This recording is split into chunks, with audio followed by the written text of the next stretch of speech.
Hello, class of EDUU 520A. My name is Giselle Garcia, and this is my journal entry number 6 for the course. In this week's journal, I will reflect on some of the questions as they pertain to the integrated content area unit that I'm working for week 8. And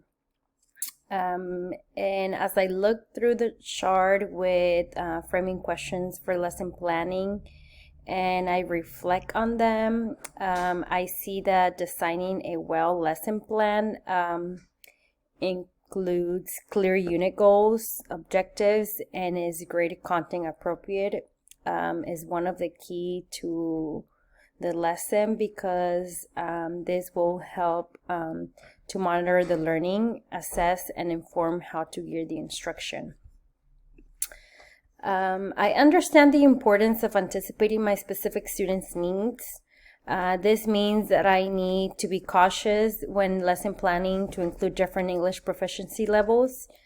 This will allow all learners to receive a high instructional level content and achieve success.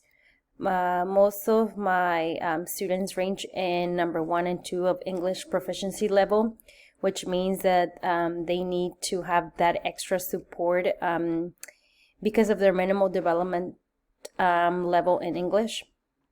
The framework also states about the importance of learning students' background and how much experience they have in regards to the lesson. This is very important because as I plan on teaching the state of matter, it will help me make appropriate modifications and scaffolds to the lesson to make sure that all my learners are getting the effective support to meet the task of the lesson.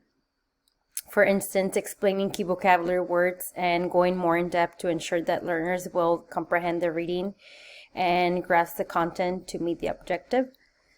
I will also take in consideration what challenges my students might face and make sure that I use simple vocabulary language that is also richful for their proficiency levels. Having this in mind will help students be engaged, motivated, and be active participants in their learning. As far as the text complexity, I plan on chunking the passages when necessary, not to that way my students won't feel overwhelmed with a lot of information. The framework also questions about possible clusters of both California standards and the ELD standards. Reflecting on my lesson, I have made sure that both standards align and meet the 4 English components of reading, writing, speaking, and listening.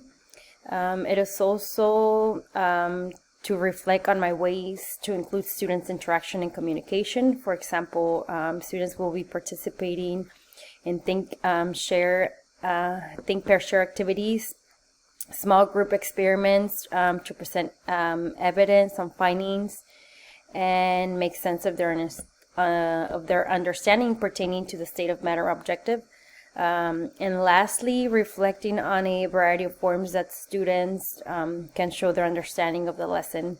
This can include both formative and summative assessments and the use of different strategies. For instance, thumbs up, thumbs down, questions throughout the lesson that can gear the instruction while the teacher is teaching, including Kahoot games about the topic, having classification of real objects for state of matter. Those are only some of them. This is all that I have for journal number 6. Thank you.